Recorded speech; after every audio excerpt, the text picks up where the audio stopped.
우리 성경 말씀 요한복음 14장 15절에서 24절 말씀 보겠습니다.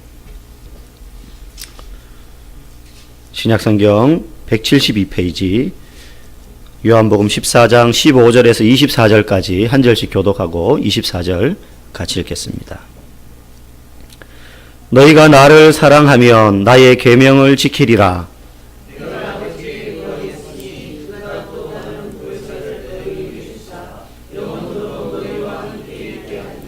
그는 진리의 영이라. 세상은 능히 그를 받지 못하나니 이는 그를 보지도 못하고 알지도 못함이라. 그러나 너희는 그를 아나니 그는 너희와 함께 가심이요 또 너희 속에 계시겠음이라.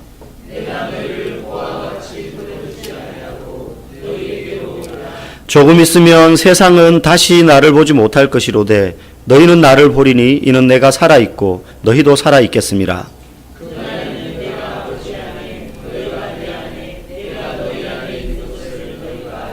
나의 계명을 지키는 자라야 나를 사랑하는 자니 나를 사랑하는 자는 내 아버지께 사랑을 받을 것이요 나도 그를 사랑하여 그에게 나를 나타내리라.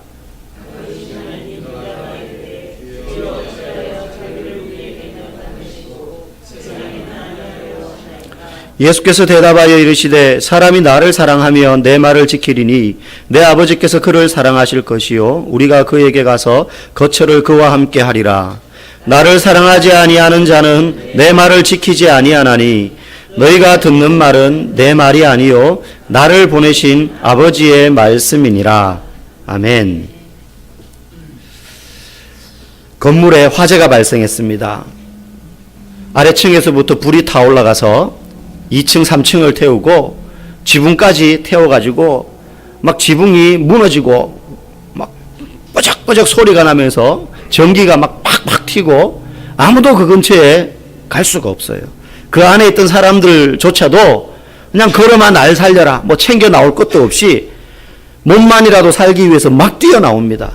아무도 그 근처에 가지 못합니다. 여러분 실제 불이 난 현장에 여러분 가본 적 있으세요? 그저 그냥 모닥불 피워놓고 따뜻해 이 정도가 아닙니다. 수십 미터를 떨어져도 열기가 느껴질 정도예요. 건물이 타는 정도의 화재라면.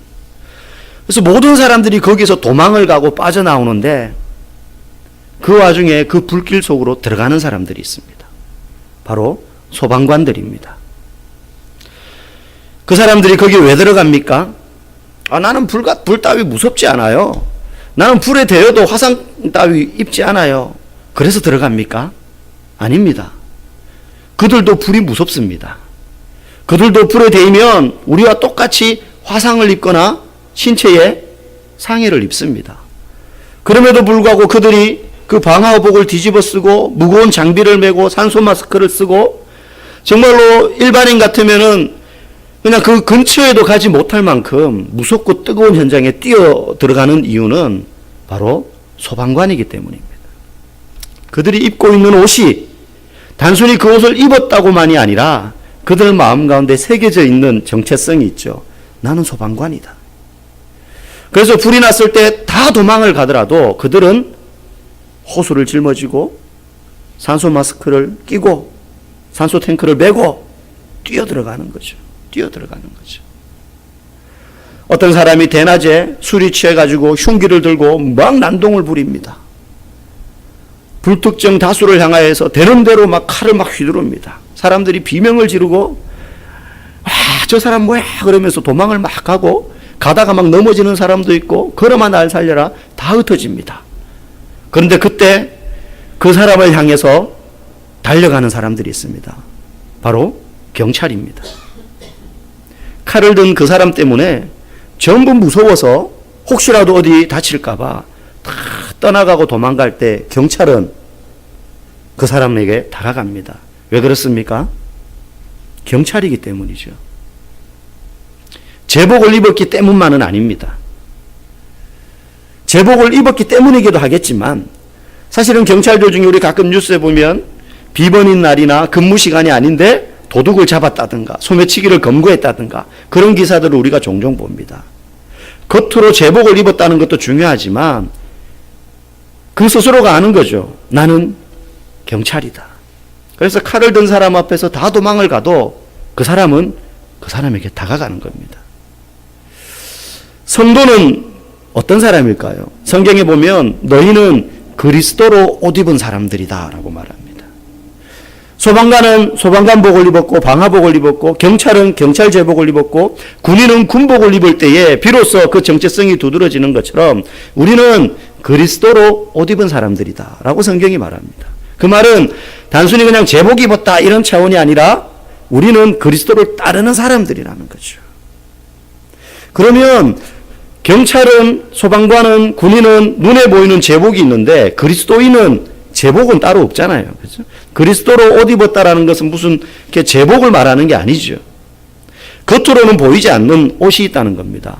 그러면 무엇으로 우리가 그리스도인이 되었다라는 사실을 드러낼 수 있을까? 오늘 우리가 읽은 말씀이 바로 그걸 가르쳐 줍니다. 15절에 보면요. 너희가 나를 사랑하면 나의 계명을 지키리라 라고 말합니다. 여기서 지키다라는 말은 어려운 말이 아닙니다. 그대로 행한다는 겁니다. 법을 잘 지켜라. 법대로 사는 겁니다. 계명을 지켜라. 말씀대로 사는 겁니다. 그런데 그렇게만 이해하면 쉽기는 하지만 좀 더 자세하게 이 지키다는 말의 무게가 느껴지지 않습니다. 이 지키다라는 말을 하신 예수님, 그때 사용하신 이 지키다라는 말, 그 당시의 성경 원어는요, 조금 더 나뉘어져 있어요. 세 가지 정도로. 첫 번째 지키다는 말의 1차적인 의미는요, 간직하다라는 의미로 사용됩니다. 간직하다. 제가 이제 이 물건을 마이크입니다. 이게 비싼 마이크라고 칩시다. 그럼 제가 이 마이크를 앞에 있는 집사님에게 이거 좀 잘 지켜주세요 라고 말할 때는 그 첫 번째 의미가 이걸 잘 간직해 주세요 라는 뜻입니다. 잘 간직해 주세요. 그리고 지키다는 말의 두 번째 의미는요, 간직하다라는 것과 함께 잘 사수해 주세요 라는 거예요. 사수.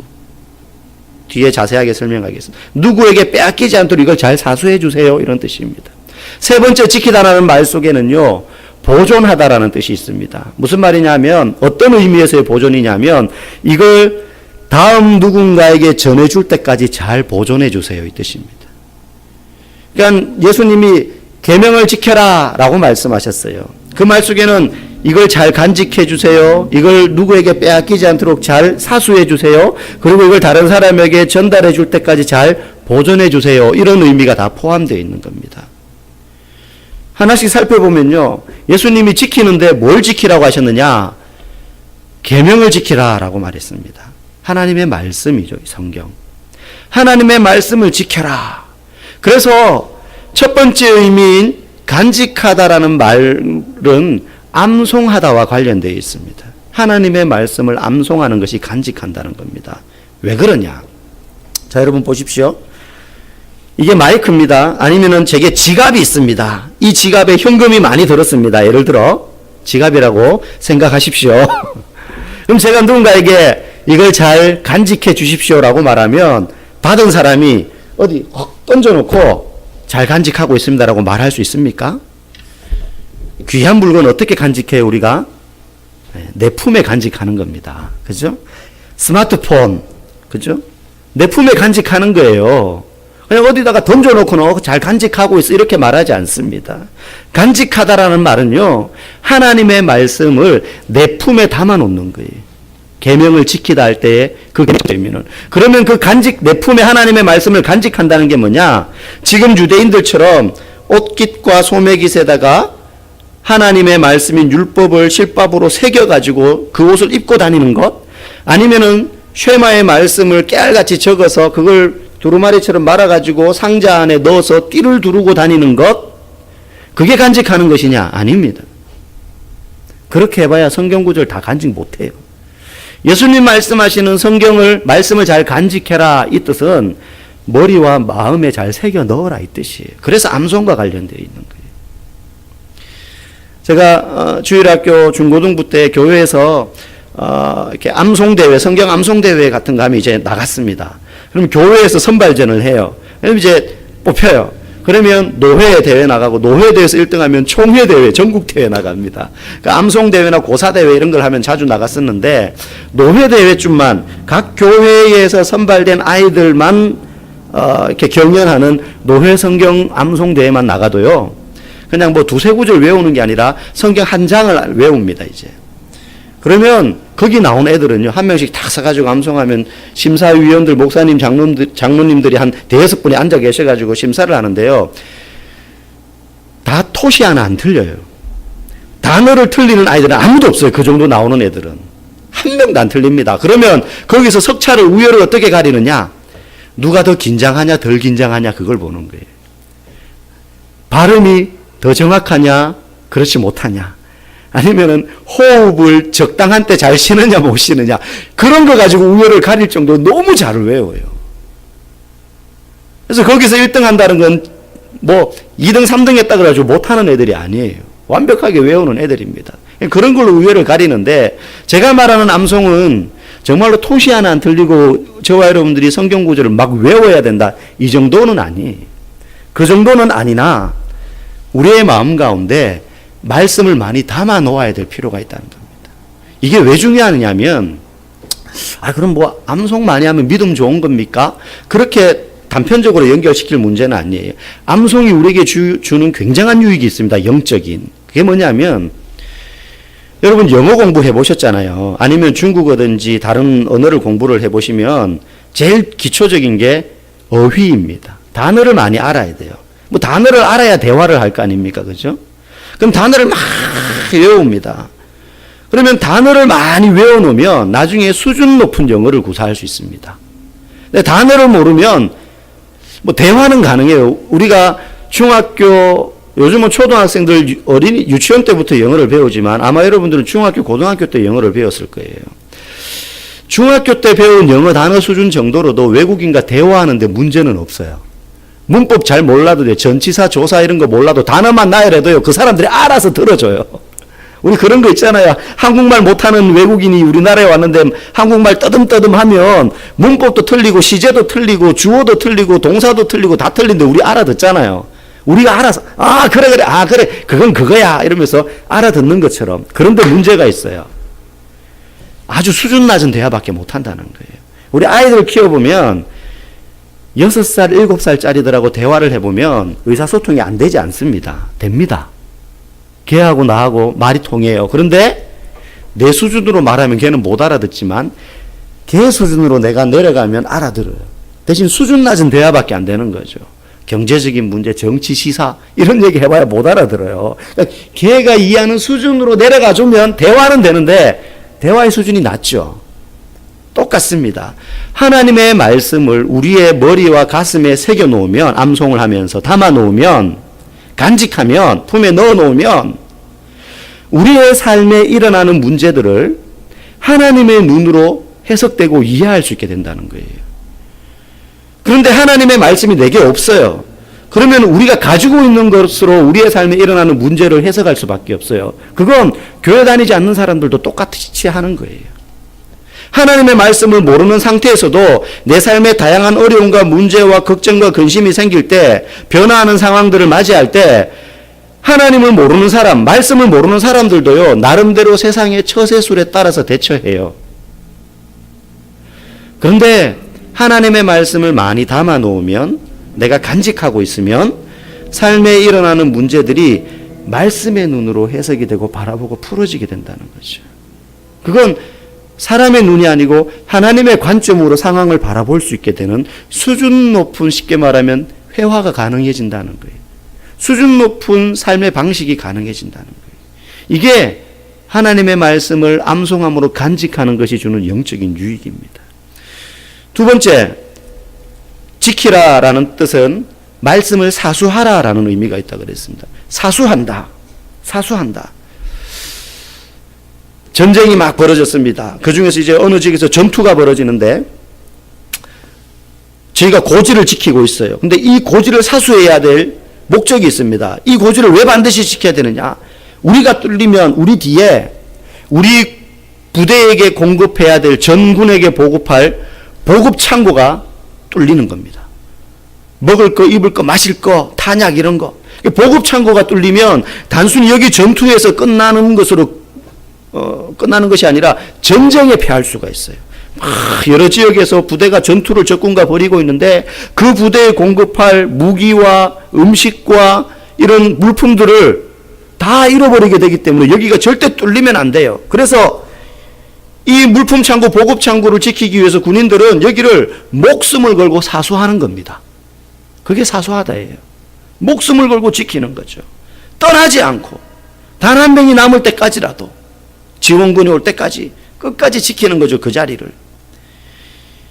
말씀을 사수한다는 것은 그럼 무슨 뜻이냐면, 말씀이 악한 사단에 의해서 왜곡되고 변질되고 빼앗겨서 그 말의 의미가 무엇인지 똑바로 알지 못하게 되는 것을 막는 걸 의미해요. 말씀을 사수한다는 건. 그 말씀의 그 참뜻이 변질되고 왜곡되지 않도록 그 의미를 바르게 배워가는 것, 그게 말씀을 사수한다라는 뜻이에요. 최근에, 최근이라고 해도 한 3년, 4년 전부터 한국 교회에 은혜로 교회라는 이름이 자주 오르내리고 있습니다. 은혜로 교회. 여러분 아마 아시는, 관심 있는 분은 들어보셨을 거고 잘 모르는 분도 계시고, 신천지나 하나님의 교회, 여호와의 증인 같은 이단들은 이미 오래됐기 때문에 잘 아실 겁니다. 근데 은혜로 교회라는 교회가 있어요. 거기에 이제 목사라고 하는 지도자가 여자분인데 신옥주라는 분입니다. 재작년인가요? TV에 그 르포 탐사 프로에 나왔었어요. 피지라는 남태평양의 피지 섬에 한국인들이 480명이 집단으로 가서 뭐 농장을 짓고, 그게 그 은혜로 교회의 이야기예요. 이제 뭐 다 설명할 수는 없지만, 이제 세기 말이 다가오면, 종말이 다가오면 대기근이 일어난다. 그럼 대기근이 일어나면 어떻게 해야 되느냐? 먹을 게 없어서 사람들이 죽기 때문에, 불심판, 물심판으로 먹을 게 없어지기 때문에 우리가 식량을 준비해야 된다. 그러면 따뜻하고 농사 잘 지을 수 있는 데로 가야 된다 해가지고 간 데가 피지예요. 그래서 그 사람들 거기서 쌀 농사 지금 짓고 있어요. 그래가지고 대기근이 찾아오면 우리가 인류를 먹여 살려야 된다 이래가지고 쌀을 계속 만들고 있어요. 근데 이 사람들이 말하는 교리 중에 그 피지까지 가는데 아무나 못 가고요. 그 은혜로 교회를 추종하는 사람들 중에 선발을 합니다. 인터뷰를 하고. 그래서 뽑힌 사람들이 간 거예요. 거기는 나름대로 충성. 근데 피지에 가려면 몇 가지 조건인데 그 중에 하나가요. 타작마당이라는 걸 받아들여야 돼요. 그들이 말하는. 타작마당이라는 말은 성경에 나옵니다. 구약에도 아라우나의 타작마당이라는 말이 나오고, 신약에도 누가복음 3장에 타작마당이 나와요. 이들이 말하는 타작마당은 하나의 의식입니다. 그게 뭐냐면 이런 거예요. 우리가 죄를 짓는 이유는 우리 안에 귀신이 들어있기 때문이다. 귀신이 죄를 짓게 한다. 그렇기 때문에 죄를 지으면 그 귀신을 쫓아내야지 죄를 안 짓게 된다는 거예요. 그럼 귀신을 어떻게 쫓아내냐? 두들겨 패야 된다는 거예요. 그래가지고 이 사람이 그날 말에 실수가 있었거나 잘못된 행동을 했거나 그들이 이야기하는 교리에 어긋나는 어떤 언행을 했으면 저녁에요, 창고 같은 데 다 앉아가지고 그 사람 앉혀놓고 너 뭐 잘못했냐 쉽게 말하면 자아 비판하게 하는 거예요. 공산당이 하는 것처럼 자아 비판. 잘못했지? 그러면 그때부터 뭐가 시작되느냐 하면 타작이 시작돼요. 말 그대로 매타작이에요. 두들겨 팹니다. 집단 폭행이에요. 만약에 애가 잘못했어요. 충격적인 일들이 있어요. 5살짜리 돌도 안 된 애도요, 앉혀놓고 타작을 해요. 눕혀놓고.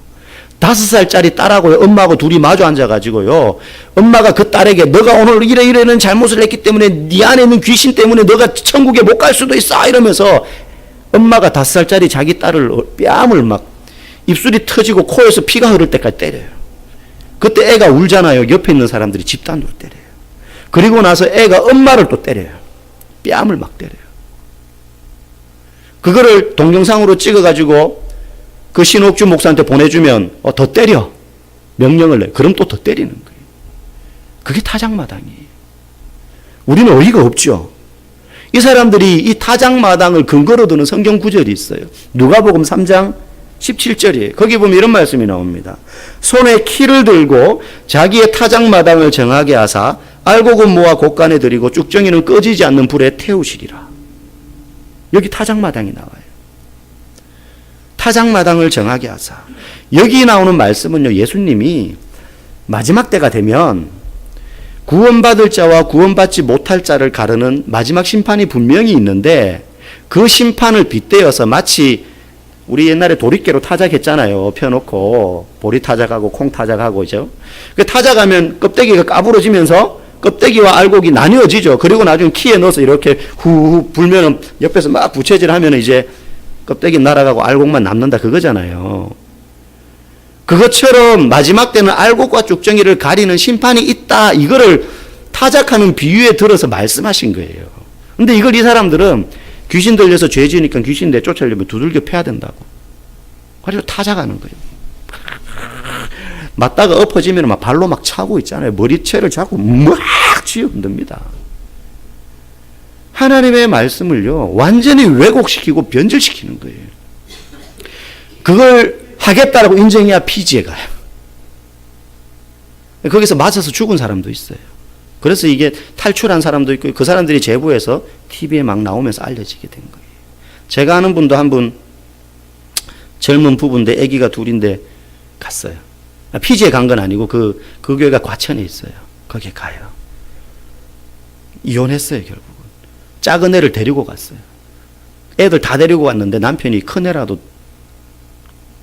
데리고 와라 그래가지고 큰 애는 지금 아빠랑 있고 작은 애는 어떻게 되는지 몰라요. 엄마랑 가서. 친정 엄마랑 같이 가서. 하나님의 말씀을 왜곡시키고 변질되면 안 됩니다. 그게 왜곡되고 변질되지 않도록 우리가 그 말씀의 의미를 똑바로 아는 것이 말씀을 사수한다라는 거예요. 지킨다라는 거예요. 세 번째로 말씀을 지킨다라는 말의 의미는 보존한다는 겁니다. 보존한다는 것은요, 잘 간직하고 내가 품에 암송을 통해서, 그리고 사수한 진리의 말씀을 본 뜻을 제대로 알고 잘 사수한 말씀을 다른 이에게 전달할 때까지 보존한다는 거예요. 가지고 있는다는 거예요. 그럼 누구에게 전달해야 됩니까? 우리 가족에게, 우리 자녀에게, 부부끼리, 그리고 내 이웃에게 그 말씀을 전해주는 거죠. 자녀들에게 말씀을 가르쳐야 됩니다.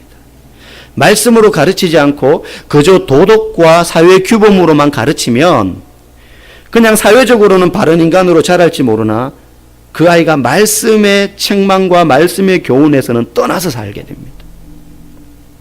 부부가 서로 말씀으로 가르치고 배워야 됩니다.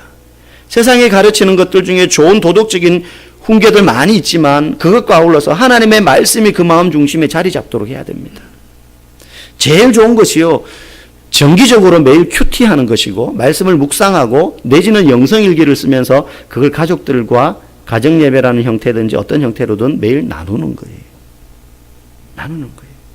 그래서 우리 교회는 큐티를 하고 매일 가능하면 가정에 매일 드리기는 어려우면 주말에라도 예배 마치고 저녁에 다 모여서 다 모일 수 있는 시간에 가정예배를 꼭 드리도록 권면하고 있습니다.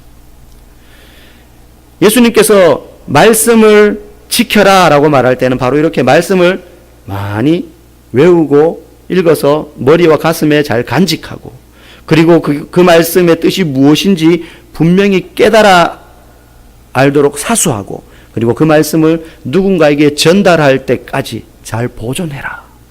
이게 다 들어있는 거예요. 이게 다 들어있는 거예요. 그저 말씀대로 그대로 문자적으로 실천해야지. 우리가 다 그렇게 할 수 없습니다. 어떻게 이 말씀대로 다 살 수 있습니까? 그렇게 살려고 한평생을 투자했던 바리새인들도 오히려 예수님께 책망받을 뿐이었어요. 그러면 어떻게 하면 이 말씀을 우리가 지킬 수 있느냐? 중요한 건 우리가 뭘 하는 게 아니라 어떻게 사느냐? 이게 중요한 겁니다. 예수님이 우리에게 원하시는 것은 우리가 뭘 열심히 해가지고 저 전도 이만큼 했어요. 저 헌금 이만큼 했어요. 저 예배 이만큼 잘 드렸어요. 성경을 몇십 독을 했어요. 다 좋은 겁니다. 해야 됩니다. 맞습니다. 그런데 그것보다 주님이 우리에게 더 집중하는 게 있습니다. 그게 뭐냐면 그 말씀대로 사는 거예요. 하는 것보다 뭘 드리느냐보다 어떻게 사느냐. 어떻게 사느냐. 아무리 앞에 말한 것들을 잘했는데 예배를 드리지 않고 기도하지 않고 말씀을 보지 않으면 아무리 앞에서 헌금 많이 하고 전도하고 봉사 많이 해도 어떻게 살았느냐라는 질문에 우리는 부끄러울 수밖에 없습니다. 앞에 말한 그런 것들은요, 말씀을 따라 살면 자연스럽게 맺어지는 열매들이에요. 왜 자연스러우냐? 우리가 누군가를 사랑하면 그 사람을 위해서 하는 헌신과 수고는 우리에게 부담이나 어려움이나 책임과 의무와 같이 율법으로 다가오는 것이 아니라 너무나 기뻐하면서 할 수 있는 일들이 되기 때문이에요. 예수님을 사랑하기 시작하면, 그분을 열렬히 사모하는데 우리가 집중하면 말씀을 보는 것이 앞에서 목사가 읽으십시오, 외우십시오, 보존하십시오 하니까 하게 되는 것이 아니라, 내가 예수님을 사랑하게 되면 그 말씀이 꿀처럼 내게 달게 느껴진다는 거예요. 근데 예수님을 사랑하지는 않는데 읽으라 그랬으니까 열심히 읽어야지 하고 막 읽다가 보면 좀 읽어 나가다가 레위기 정도 가면 포기한단 말이죠. 지겨우니까. 레위기는 안 단 것 같아. 암만 먹어도. 한 창세기 정도는 단 말씀인데. 시편이나 잠언을 읽으면 그렇게 이해가 잘 되는데. 우리가 예수님을 사랑하기에 집중을 하고 애쓰면 그 말씀이 우리에게 단말씀으로 다가오게 될 줄로 믿습니다. 여러분, 사랑하면요, 표현해야 됩니다. 저희 가정에 아이들이 이제 저녁에 잘 때가 되면 한 10시 반 정도 되면 이제 잠자는 시간인데, 그러면 이제 엄마 아빠 사랑해요, 안녕히 주무세요, 그리고는 이제 와서 포옹을 합니다. 그럼 저희도 포옹을 해주고 입맞춤을 하거나 볼에다가 키스를 합니다. 그리고 등을 막 두드려 줍니다. 한 놈이 그러면 이제 2번, 3번, 4번이 다 와가지고 해요. 이렇게 해요. 여러분, 그냥 말로 사랑해. 애들이 알죠. 우리 엄마 아빠가 나 사랑하는 것 애들이 압니다. 알아요. 근데 왜 표현합니까? 왜 안아주고 볼에다 키스하고 입맞춤을 하고 등을 쓰다듬어 줍니까? 행동으로 표현되어질 때, 촉감으로 느껴질 때, 귀로 들려지는 것뿐만 아니라 그때 그들의 마음에, 아, 우리 엄마 아빠가 나를 진짜 사랑하는구나, 이게 각인되는 거예요. 갓 알을 깨고 나온 새에게 모이를 주면, 먹이를 주면 그 먹이 준 존재를 어미인 것처럼 따라다니는 것처럼 각인된다 그러잖아요. 표현되어져야 되는 거죠. 여보 사랑해. 말로만. 아니, 그럼 뭐 그냥 말로만 해. 꼭 뭘 이렇게 해줘야 되나. 당신 사랑하는 거 당연한 거 아니야. 여러분, 해줘야 됩니다. 당연한 거 아니에요. 그냥 말로만 해도 되지. 아닙니다. 여러분, 저희가 다락방 모임을 하거나 양육 훈련을 받거나 복음밴드를 하면 항상 간식이 있습니다. 뭐 커피 한 잔이라도 있고 과자 부스러기라도 있고 빵, 항상 간식을 두고 해요. 왜 그래요? 코밑이 즐거워야 마음이 열리거든요. 불변의 진리입니다. 아무리 좋은 거를 갖다 놔도 마음이 열리지 않으면 그게 들어갑니까? 뭔가 입에 뭐라도 먹을 게 들어가야. 그래서 여러분, 전도할 때 그래서 돈도 좀 써야 돼요. 전도 열심히 하는 분들은 알아요. 야구르트라도 빨대 하나 꼽아가 갖다 줘야, 커피라도 한 잔 내려가지고 갖다 줘야 뭐가 대화가 되지. 교회 가실래요? 그냥 생뚱맞게 해봐야 안 돼요. 그것처럼 표현되어지는 사랑이 아니면 상대방이 잘못 알아듣거나 잘못 이해되거나 내 의도와 상관없이 왜곡될 수가 있습니다. 표현이 되어져야 됩니다. 표현이 되어져야 돼요. 사랑하면 밤에 늦게 와가지고 여보 라면 끓여줘 할 게 아니라 본인이 끓여서 여보 같이 먹을래? 이야기해 줄 수 있어야 돼. 그러면 이거 먹으면 살찌는데 이러면서 와서 한 젓가락 하는 거거든요. 그럼 정이 막 생기는 거죠. 오가는 선물과 접촉 속에 싹 트는 사랑이 있는 겁니다. 여러분, 이거는 성경은 아니지만 진리예요. 그래서 오늘 본문 15절에도 예수님이 뭐라고 그래요? 계명을 지켜라. 앞에 너희가 나를 사랑하면 지키라는 거예요. 사랑하면 지키라는 거예요. 반대로 24절에는 뭐라 그럽니까? 나를 사랑하지 아니하는 자는 내 말을 지키지 아니하리니. 말씀을 간직하고 사수하고 보존하는데 가장 중요한 전제 조건이 예수님을 사랑해야 되는 겁니다. 예수님을 사랑해야 되는 겁니다. 이 말씀이 얼마나 중요한지 15절에도 너희가 나를 사랑하면 나의 계명을 지키리라. 21절에 나의 계명을 지키는 자라야 나를 사랑하는 자니. 23절에 사람이 나를 사랑하면 내 말을 지키리니. 24절에 나를 사랑하지 아니하는 자는 내 말을 지키지 아니하나니. 근데 여러분, 이와 똑같은 말씀이 구약에도 나옵니다. 이스라엘 사람들이 지금도 외우고 암송하고 있는 쉐마 이스라엘, 들으라 이스라엘, 그러면 나오는 말씀이 이거예요. 신명기 6장 5절 6절.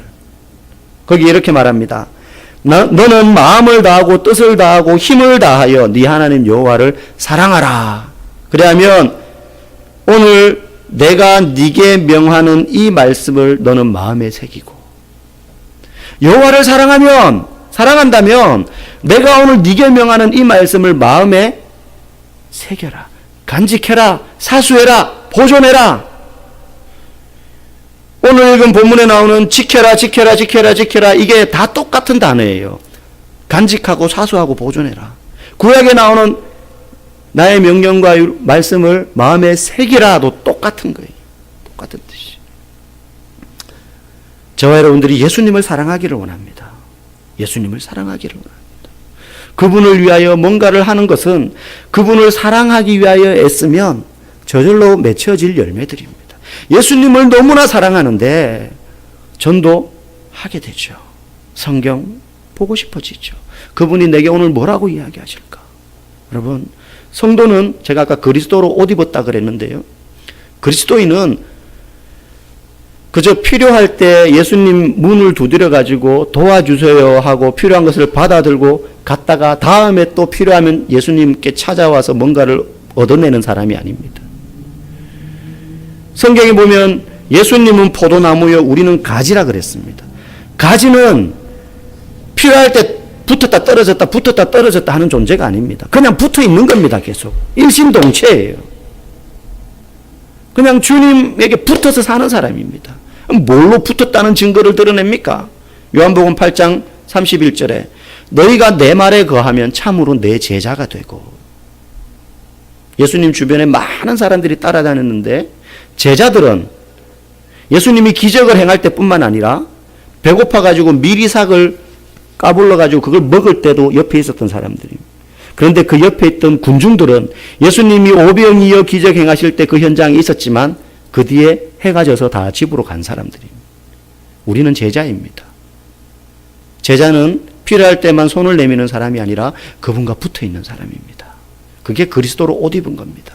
저와 여러분들이 예수님을 사랑하는 데 집중하고, 그래서 우리의 삶에 이런 열매가 맺혀질 뿐만 아니라 그분의 말씀을 지킴으로 간직하고 사수하고 보존하여 그 말씀이 꿀송이보다 더 달며 그때 그 말씀이 내 삶을 이끌어가는 것을 경험하는 이 선순환 구조가 계속 이루어져서 우리가 날마다 주의 말씀을 지킴으로 모든 사람이 너희가 내 제자임을 알리라.